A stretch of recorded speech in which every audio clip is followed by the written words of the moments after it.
Graça e paz, irmãos, bem-vindos a mais um Café Mais Palavra. Vamos começar esse tempo aqui orando, pedindo ao Senhor as bênçãos do céu sobre as nossas vidas.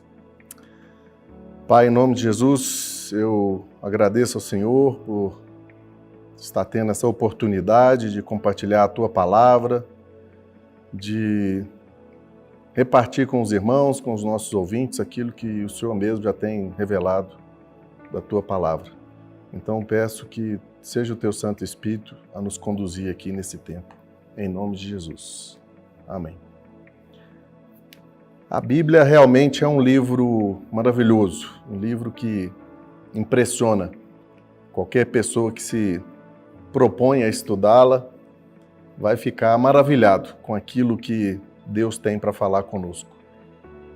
Hoje eu gostaria de repartir com vocês aquilo que Deus tem me revelado, que seja realmente a história do universo. Essa história começa, muitas pessoas acham que o primeiro versículo da Bíblia é Gênesis 1:1, mas eu creio que o primeiro versículo da Bíblia está no Evangelho de João, capítulo 1, versículo 1. Diz o seguinte: no princípio era o Verbo, e o Verbo estava com Deus, e o Verbo era Deus.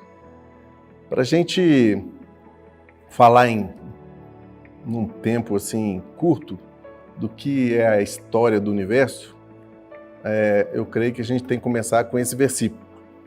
Então a gente poderia imaginar o seguinte, que Deus, ele tinha uma vida comunitária, né? Deus Pai, Deus Filho e Deus Espírito Santo. Eles estavam ali naquela comunidade perfeita, se alegrando, celebrando o tempo todo aquela vida de comunhão, aquela vida de amor. E esse Deus de amor, que tinha essa vida comunitária, estabeleceu no seu coração de criar o homem para que com ele Deus pudesse repartir, né, dividir a sua vida, né, com a obra da sua criação. E assim foi feito. A ideia de Deus criar o homem também estaria comunicando ao restante do universo que Deus é amor. A gente não sabe o que aconteceu primeiro, porque a gente tem esse hábito de botar tudo dentro de uma cronologia. Mas como Deus está fora do tempo, isso não foi problema para Deus. O fato é que dentro dessa história do universo, Deus já tinha criado anjos, serafins, querubins, arcanjos, e esses anjos ficavam ali, no sentido de adorar a Deus o tempo todo, de servir a Deus o tempo todo. Então, dentro dessa criação de anjos, houve uma esfera de rebelião, que a Bíblia fala de Lúcifer, que era um anjo cheio de luz, cheio de majestade, cheio de beleza, e esse anjo se rebela contra Deus e cria então essa esfera de rebelião, né, no universo. E quando Deus cria o homem e estabelece que com o homem Deus ia repartir a sua vida, ele vai estar dando uma mensagem, né, para esses anjos que se rebelaram e os outros também que permaneceram fiéis ao Senhor, que Deus é amor. Então, quando Deus cria o homem para, através dessa obra da criação, repartir a sua vida, na verdade, o homem, como a gente tem no relato do livro de Gênesis, o homem é enganado e passa então a entrar nessa esfera de rebelião contra Deus. Então, quando Deus toma essa decisão de criar o homem, Deus não foi pego de surpresa com essa rebelião. Deus já tinha provisão para, de certa forma, estancar essa rebelião e acabar com ela. E a Bíblia fala que a cruz é anterior à fundação do mundo. Então, quando o homem toma essa decisão de viver no pecado, viver sem se submeter à vontade de Deus, a provisão para essa decisão errada do homem foi tomada antes mesmo da criação do mundo.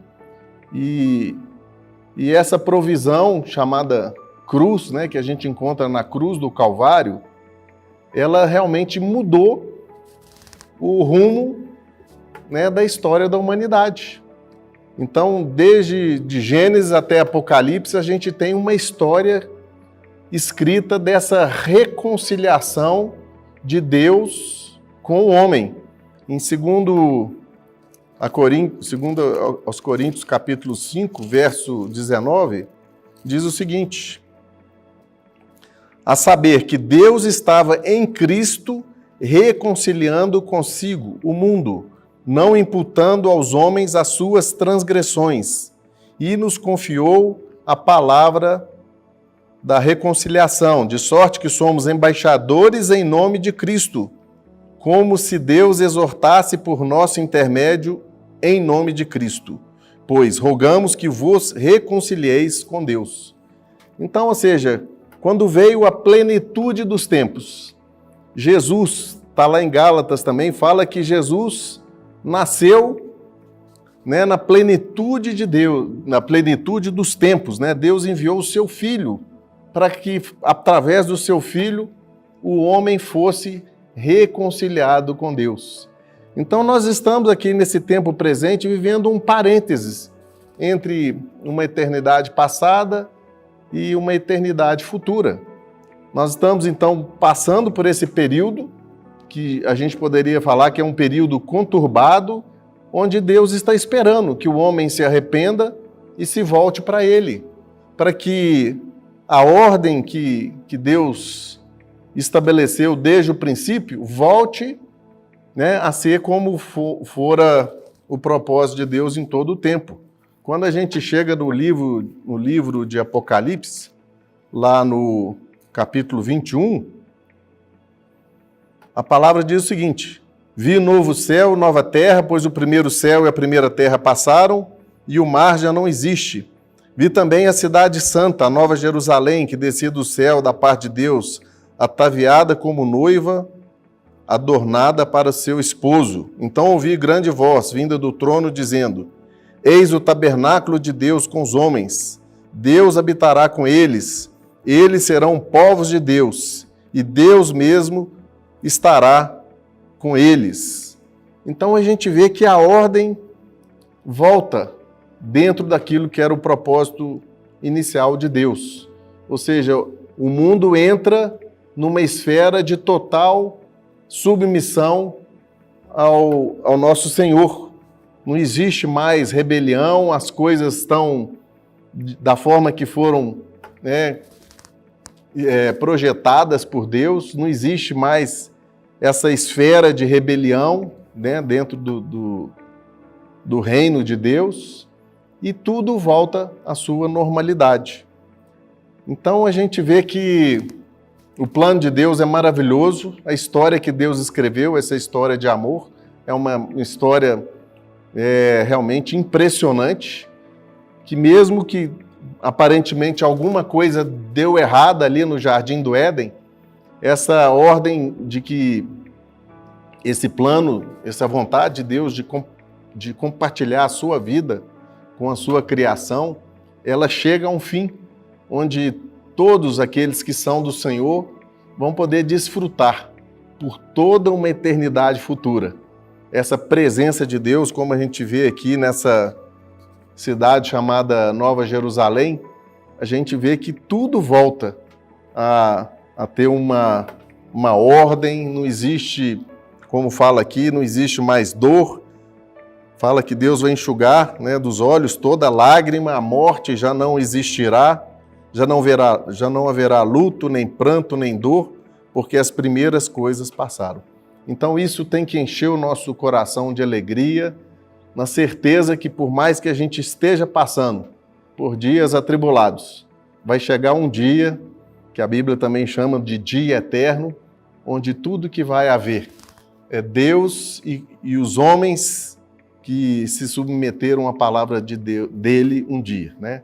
Vamos nos regozijar nisso e, como diz a palavra, apressar esse dia da vinda do Senhor para que tudo volte a ser como Deus prometeu e planejou. Amém? Deus nos abençoe.